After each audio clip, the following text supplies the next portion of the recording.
ni Jesus to glorify God. No? Gives example to glorify God. So, bakit si Jesus Christ ay magandang una natin ng example to glorify God? Kasi nagkatawang tao siya. Diba? Siya ay totoong naging tao. Yun ang dahilan. At pinakita ng Diyos sa magitan ni Jesus Christ kung paano ang isang mananampalataya ay magkaroon ng pagsamba at pagpaparangal sa ating Diyos na buhay. Yan. Sabay-sabay natin basahin ito, Matthew 26, verse 39. And he went a little further and fell on his face and prayed, saying, O my Father, if it is possible, let us So siguro alam natin ito yung prayer at Gethsemane, di ba? Ito yung panalangin na sinasabi ni Jesus nung siya ay nasa katawang tao. Meron siyang amang Diyos na siya ay nagsasubmit. Meron siyang amang Diyos na kinikilala. At meron siyang amang Diyos na sinusunod. Let not my will, but let thy will be done. Di ba? So, yan po ang ating unang salita, no, ng Diyos na pinapakita ang example ni Jesus Christ. So, sabay-sabay din natin basahin ito. Obeying God brings him great glory because it demonstrates he is worthy of our full allegiance. When we follow his commands, even at personal cost, it shows that we value him above all else. The example of Jesus Christ in obedience to the will of the Father may give us the same inspiration and unwavering heart to obey God's calling of total obedience. So, dito po, katulad ni Jesus, sabi nga nun, when you obey God wholeheartedly, ang Diyos na natutuwa sa atin, nag-glorify siya. No? Kasi yung tinatawag sa military, yung full allegiance, yung mission mo, siguradong ang isang sundalo, gaganapin niya yun. Hanggang kamatayan. Ganun ang mission ng sundalo, full allegiance. When we follow His commands, even at personal cost, it shows that we value Him above all else. At sabi dito, the example of Jesus Christ in obedience to the will of the Father may give us the same inspiration. So, and unwavering heart. Siyempre, pag si Jesus ang ating tinitignan kung paano parangalan ng Diyos, sumunod sa Diyos, at sambahin ng Diyos, at kilalanin ng Diyos, siyempre, magandang inspiration yung kesa sa tao tayo tumitingin, di ba? Mas magandang kay Jesus Christ tayo tumingin. Give your opinion why some Christian still does not show total obedience to God. Ayan. Sino gusto magbigay ng opinion? Pwede hindi tayo to. No? Nasa inyo kung ano iniisip niya. Ha? Pero may mga Kristiyano, merong half, so tingnan natin, o 3/4 na gustong sumunod. Hindi 100%, no? Total obedience. Ano kaya ang mga dahilan? No? Sino gusto sumunod? Baka may mga Christian na hindi talaga total obedience.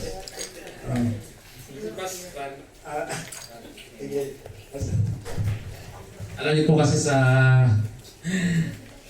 karamihan po ng church po ay nakatingin po sa tao eh. Sometimes they just like look at the brethren, tapos nakitisod sila. Kaya yung model nila ng kanilang faith ay hindi pa rin talaga. Yung kasi dito aktibo right?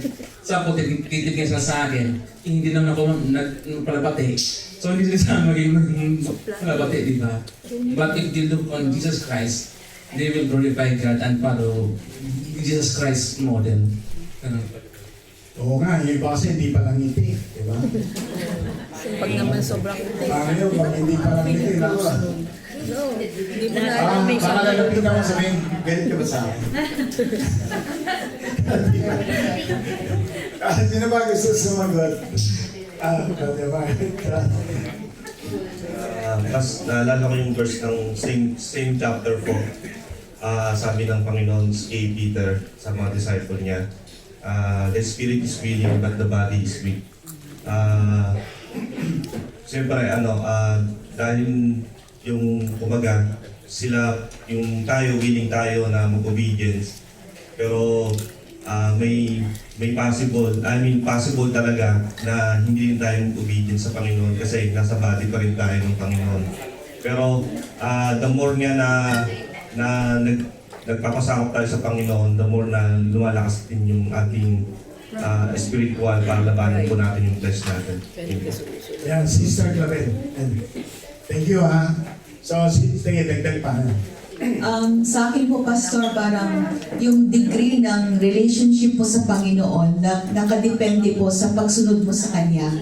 Kung hindi mo masyadong kilala yung Panginoon or experience ng love ng Panginoon sa buhay mo, syempre parang yung, kunwari, in terms, for example po yung in terms sa obedience sa pag-financial, pag hindi mo na encounter o nasubukan yung miracle na gagawin ng Panginoon sa iyo, paano ka magbibigay? So, in short po, yung relationship po sa Panginoon ay very important po kung paano ka susunod sa Panginoon. Yan, praise the Lord. Maganda po yung mga sagot na ating mga kapatid, no? Pwedeng mahina tayo sa mga areas na yun. Sabi nga, sister, pwedeng it's a factor ng relationship natin. Paano natin tinitignan na katulad ng sabi ng attributes. Pagkatingin mo sa Lord, hindi siya omnipresent.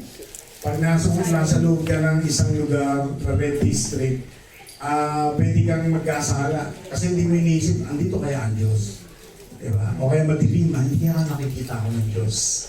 Eh, omnipresent siya, diba? At saka alam niya ng Diyos na nagsinungaling ako. Diba? Eh, omniscient siya eh. Diba? So, yung relationship mo nga, malaking bagay yun na kung susunod ka o hindi. Diba? So, yun po. Now, point number 1 natin dito, Jesus' example to glorify God. Sabi dito, Jesus Christ humbled Himself to be like man. Basahin natin itong Hebrews 1:3.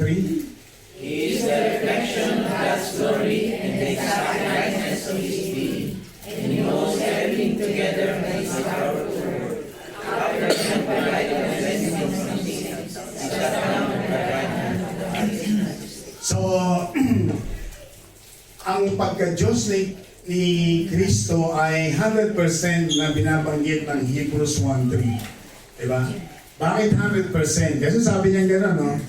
He is the reflection of God's glory and the exact likeness of His being.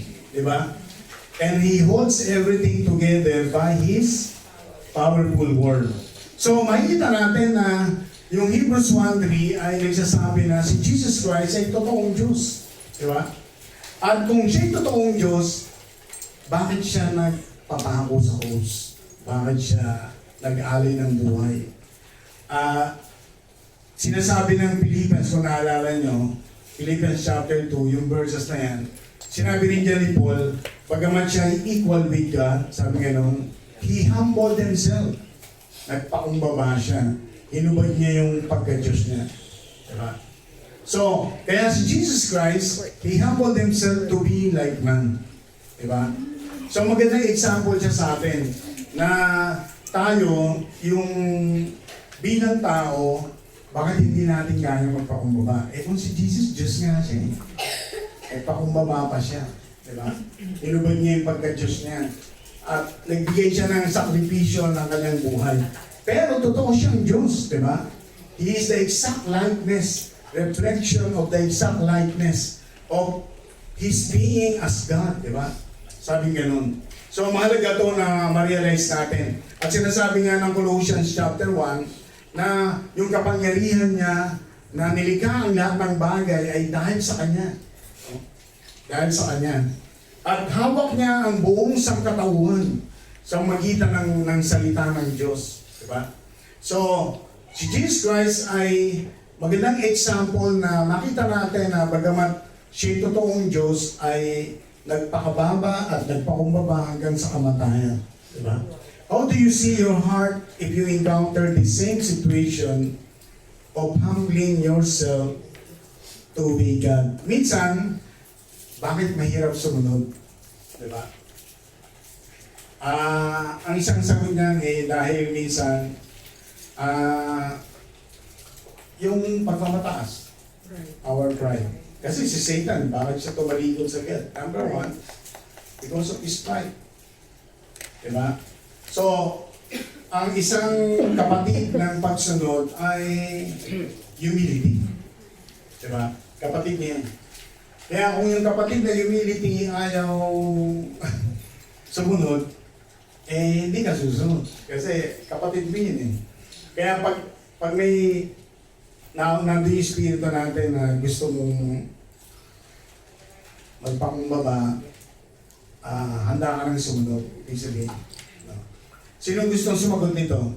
How do you see your heart if you encounter the same situation? Pwedeng may example ka na isang situation na pwedeng naranasan nyo o nalaman nyo na sa pagsunod pala, kailangan ng pagpapakumbaba. Sino gusto sumagot? Meron ba? Matataas ang pride ng mga... Buti na lang, mayroon isang mababa ang puso. Ayan, sa area po ng pagiging mag-asawa. So, kailangan talagang i-humble talaga ng yung sa part ko po, kailangan ko talagang ibaba yung pride ko sa asawa ko po. Kasi kung hindi po, parang yung nasa Bible na nasa Proverbs na kapag masyadong madaldal yung babae, parang yung, di ba, yung ulo ng lalaki parang laging sinisilihan or laging nilalagyan ng apoy. So, Buti na lang kung kukunti na ang babae dito. so yun po, I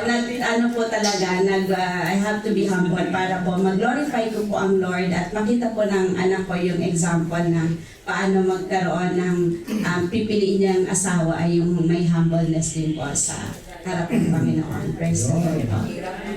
May pogi ito. Sino ba yung isang sumagot? Oo. Meron pa ba? So, pero maintindihan niya na point number 2, Jesus Christ obeyed God's purpose and plan. Basahin natin itong John 17:4. Jesus told the Father, I brought glory to you here on earth by doing everything you told me to do.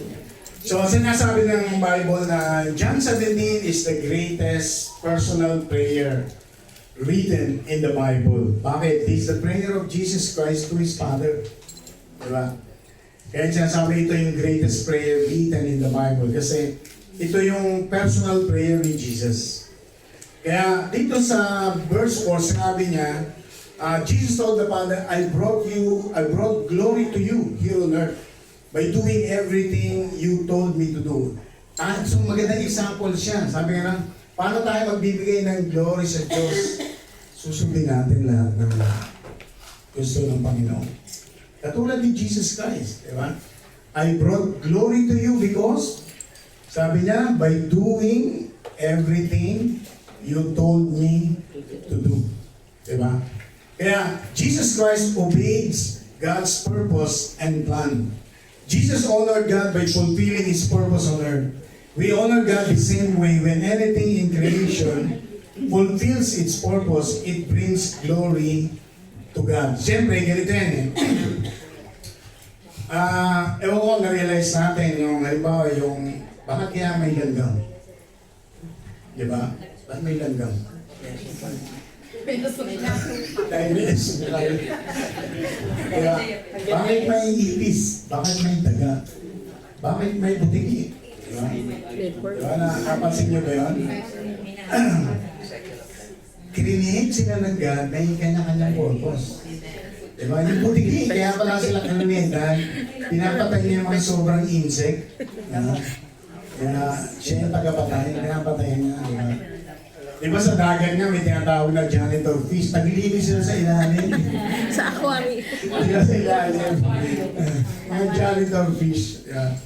Ibig sabihin pala, kung ano yung pagkalikha ng Diyos sa isang bagay o tao, nag-glorify lang siya kapag nasusunod yun. Diba? So pag hindi naganap yung purpose ng God sa paglikha sa Kanya, walang kwenta siya. Wala siyang halaga. Diba? Kaya kung tayo yun, hindi tayo sumusunod sa kalooban ng Diyos, hindi natin ginagawa kung ano yung purpose, wala tayong halaga sa harapan ng Panginoon. Diba? So mahalaga yun na kung ano yung purpose natin ay nagagawa natin sa Panginoon. Kasi yun ang reason why we were created. Diba?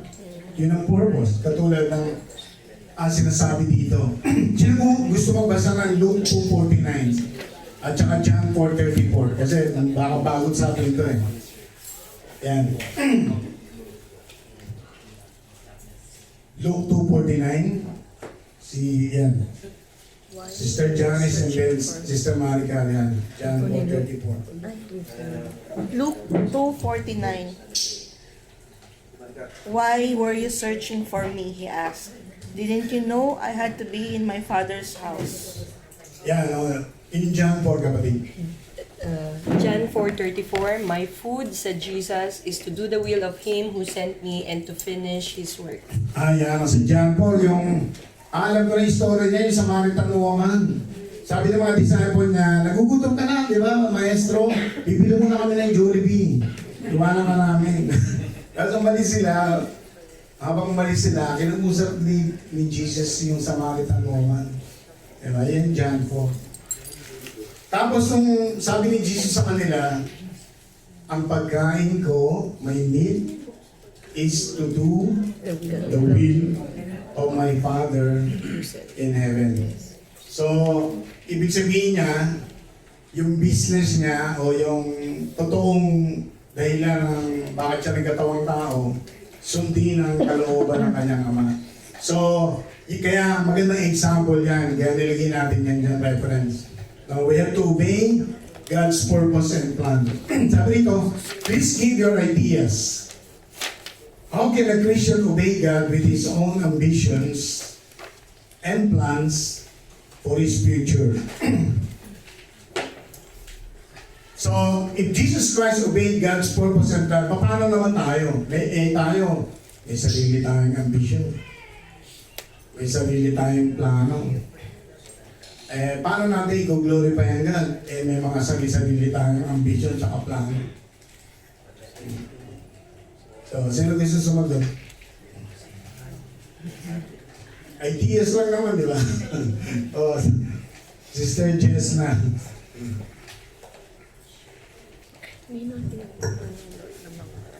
Lagi po, ambition ko po, mabigyan po ng magandang kinabukasan yung buong pamilya ko. Parang maging maayos sila, maging lahat, maging smooth, madala mo sila, ma-travel mo sila kung saan-saan. Pero pinakita po sa akin ng Panginoon, yung desire mo pala na gano'n, kapag mas maganda palang i-ambition mo sa buhay mo, ay makakilala at tumayo yung buong pamilya mo na maglingkod sa Panginoon. Yun na yung pinakamagandang ambition mo o pangarap mo na magagawa mo dito sa mundong ito. Kasi nga po yung nanay ko po, dahil po sa public figure po sa lugar namin. So, marami siyang laging pangalan ng yung iniisip niya yung laging mga sasabihin ng mga tao. Pero alam niyo po, nung sinuko niya nung nagkaedad na siya, lagi niya lang sinasabi, lahat na okay na yung sa aming magkakapatid. Ang ginagawa na lang niya lagi, nag-SM na lang siya, libangan na lang niya. So sabi ko, Lord, alisin mo yung plan na tapos na sila doon, makapagpahinga na. Alam niyo, nagpapasalamat ako sa Panginoon kasi ngayon niya mas lalong na-realize ngayon na yung buong buhay niya na, lalo niya nagdidedicate na mag-visitation, mag-house to house. Kasi nga yung pastor namin sa Pilipinas, maganda po yung trabaho niya. Sa call center sila mag-asawa. Pero dahil po impact po ang aming team po ngayon, nag-resign po sila sa trabaho po nila. And glory to God, God sustain, God provide. At bago yun, nagdesisyon sila ng Panginoon. Ang kanyang anak, dinala siya dito sa Dubai at nakapagtrabaho at nagtrabaho na rin ang anak niya. Sabi nga ni Pastor, wala na siyang hinihingi pa. Napag-aral niya na ang mga anak niya. Napagtapos niya na, panahon naman para isugli sa Panginoon ang pagpapala at paggabay niya. Kaya pinili na nilang nila yung i-dedicated. So salamat sa Panginoon dahil yung ambition mo na makuha mo ang lahat ng to, ang maganda pa lang mangyari sa buhay mo. Yung buhay mo ay nagkaroon ng purpose sa gawain ng Panginoon. At yung ambition ko din po sa bawat trabaho ko, hindi ko nahinangan na maging mataas ang posisyon ko. Ang importante lang sa akin, yung mga tao na nakatrabaho ko, makakilala rin po sila sa Panginoon. Lawag po.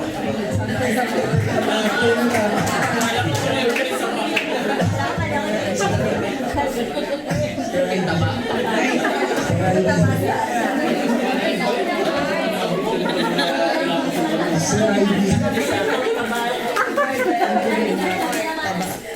Siguro sa akin yung bago mag-desisyon, ipanalangin muna. Itanong natin na, Panginoon, ito po ba iyong kalooban sa iyo? Yan lang po. Yeah, Sister.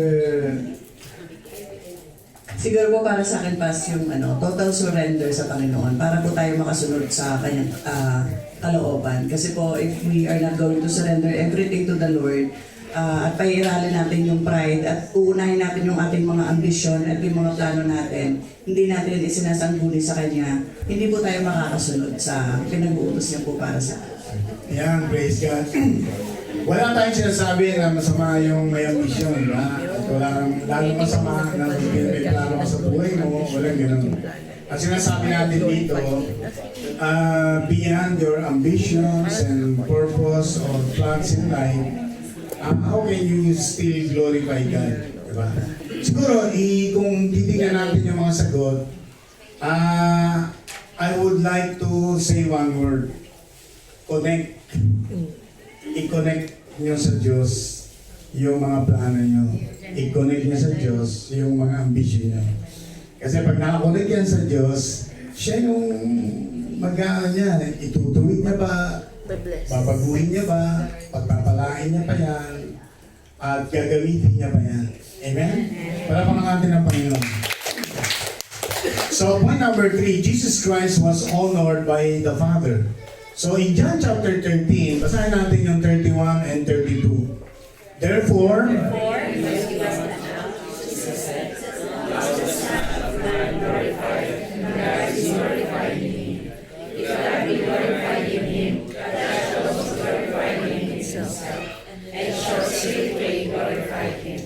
so, dito makikita natin yung God the Father. Kasi si Jesus Christ, dati siya talaga ng Diyos.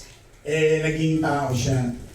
Kaya pag tinignan mo, titingin kaya muli ng Ama na si Jesus na nagkatawang tao ay i-glorify niya ulit. Diba?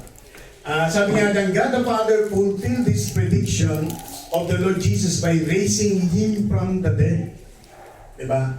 Tinutuon ng Diyos na after 3 days, nung siya'y mamatay, siya ay muling babangon. Magre-resurrect siya at siya'y muling mabubuhay. Sabi ganon, sitting Him at His own right hand in heaven. Na nangyari ito. Sabi sa Book of Acts, di ba? Nagpakita si Jesus mga 500 people. At siguro mga, I don't know exactly, 40 to 50 days na nabuhay siya. Tapos nagpakita siya sa mga 500 people. Tapos yung sa Book of Acts chapter 1, habang ganito, kausap ni Jesus, unti-unti siyang nag-ascend. Di ba? At bumalik sa kanilang kaharian. So, ibig sabihin, in-honor ng God the Father yung hinihiling ni Jesus Christ. No? He was honored by the Father. Kaya, magandang example to kasi sa ating buhay, kapag tayo po ay sumusunod sa Panginoon at niluluwalhati natin siya, maging yung mga panalangin natin ay i-honor ng God. Amen? I-honor tayo ng God katulad ni Jesus Christ. Kasi, kaya si Jesus Christ ang pinakamagandang example sa buhay ng Christian. Share a testimony on how you appreciate God in answering and honoring your prayers. Ayan, sino gustong mabilis lang? Meron ka bang gustong sabihin to honor your God? Dahil totoo siyang tumutugon sa iyong panalangin. Sino pa? Maliban sa mga nag-honor na kanina. Sister G. And then, Sister K. Ayan. How to honor God in your Yan, papasalamat ako sa Panginoon kasi siguro through sa tithes and offering. Kasi nitong January nung patapos natin. Pagkatapos po ng prayer and fasting po natin. So lagi po namin pinag-pray ko talaga po yung tithes and offering na madagdagan.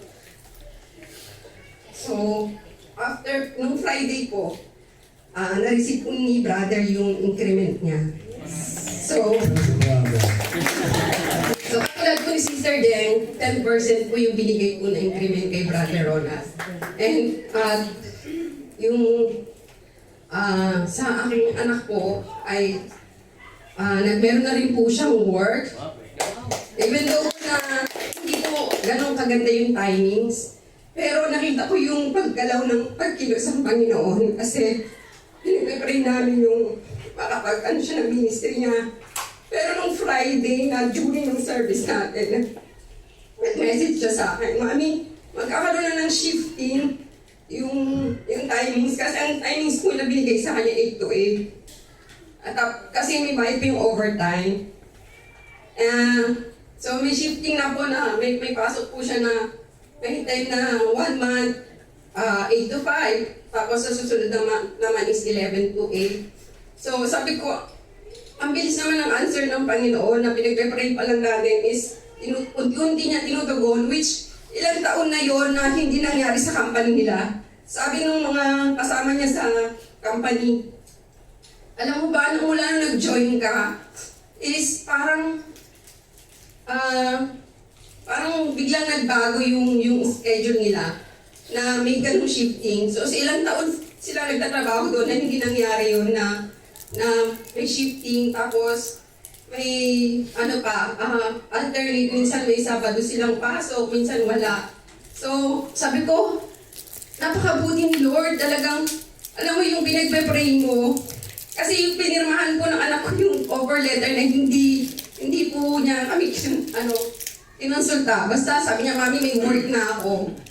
Alam mo yung mga interview niya na pinupuntahan niya na nagugulat na kami na pupuntahan niya kahit bago lang siya dito sa Dubai. Alam mo yung favor ng Lord na pinagkakaloob sa kanya, tsaka yung protection na kahit na bago lang siya dito is nakakarating sa pinupuntahan niya. Kaya naniniwala ako na through our prayers sa Panginoon at unahin natin lagi ang Panginoon is talagang andun yung favor lagi ng Panginoon sa atin.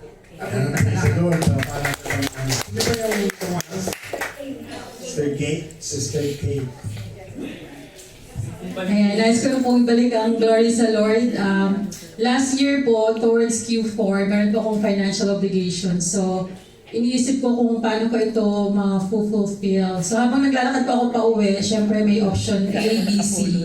So, yung option A, B, C is either bank or through lifeline sa kapatid or bawas gastos and all that. But eventually, habang naglalakad po ako, Lord, ito pa yung plano ko. But then, dineclare ko yung promise ng Lord sa Malakay 3:10. And true enough, God is faithful. I trusted in Him. I continued faithfully with my tithes and offering. And after that, higit pa yung binigay ng Lord. Hindi ko akalain na yung konting investment na itinuro sa akin ng Lord is nag-multiply niya into 4 folds, 10 folds more than what I have expected. So, all glory to God. Ganun po tumugon ng Panginoon. Pagtapos po tayo nagkakaloob. And this year, bago po tapos ang taon, so alam ko na po na walang increase, walang bonuses. But still, I kept on declaring God na kung siya ay magpapala, syempre walang makakapag-withhold nito. So bago pa po matapos ang January, muli binless ng Lord yung investment na yon, and He multiplied it even more than what I have expected. So, you can never truly limit what God can do sa buhay mo. Yung akala mo, ito lang, okay na, parang mafulfill mo na yung mga obligations mo, masaya ka na sa kakarampot na bonus or increase na bibigay ng Lord. Pero pag ang Lord pala yung nagpala, sobra at higit-higit pa yung kanyang ibibigay sa iyo. So, yun lamang po, glory to God. So last point dito, sabi, Jesus Christ grow in obedience to God. So basahin natin sabay-sabay Luke 2:49. And He said to them,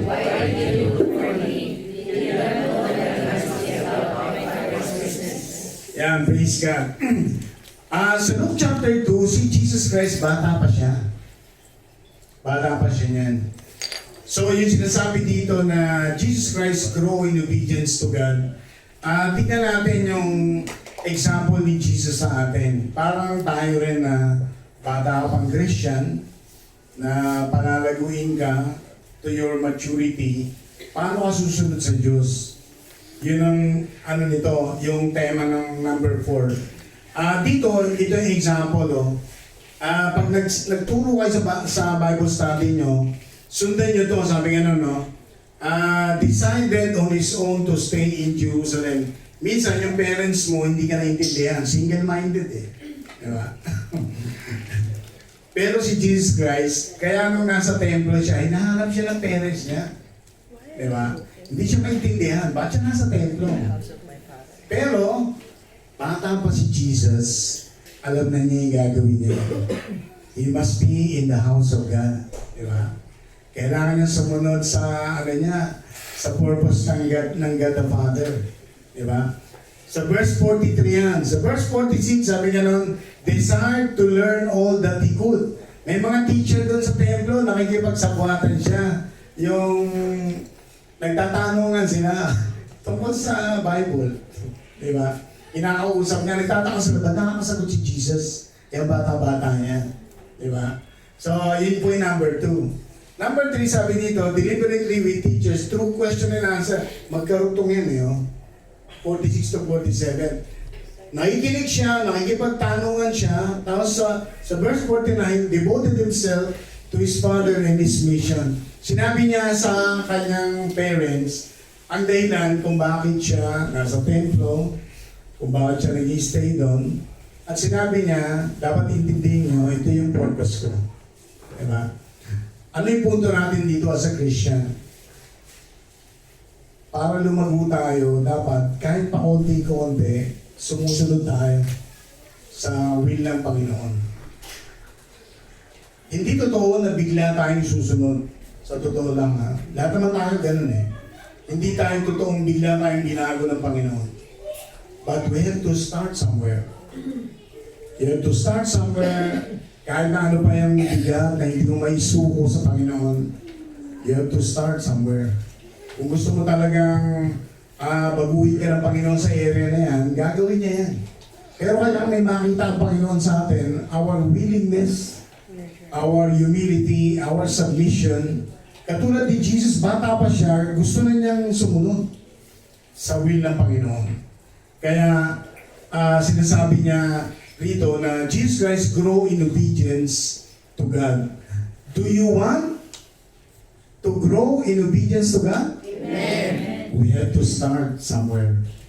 We have to start somewhere. Mahalaga po yan. Give your opinion on how a Christian can focus himself to obey God's will and glorify the living God. Now, ano yung opinion na maaaring sa isang Christian, paano siya makakapag-focus talaga? Nasusunod siya sa will ng Panginoon. Ano kaya yung mga idea na pwede nating sabihin na makakatulong sa isang Christian na makapag-focus siya na sumunod sa will ng Panginoon? Lalo na sa panahon natin ngayon, di ba? Sino yung gustong sumagot?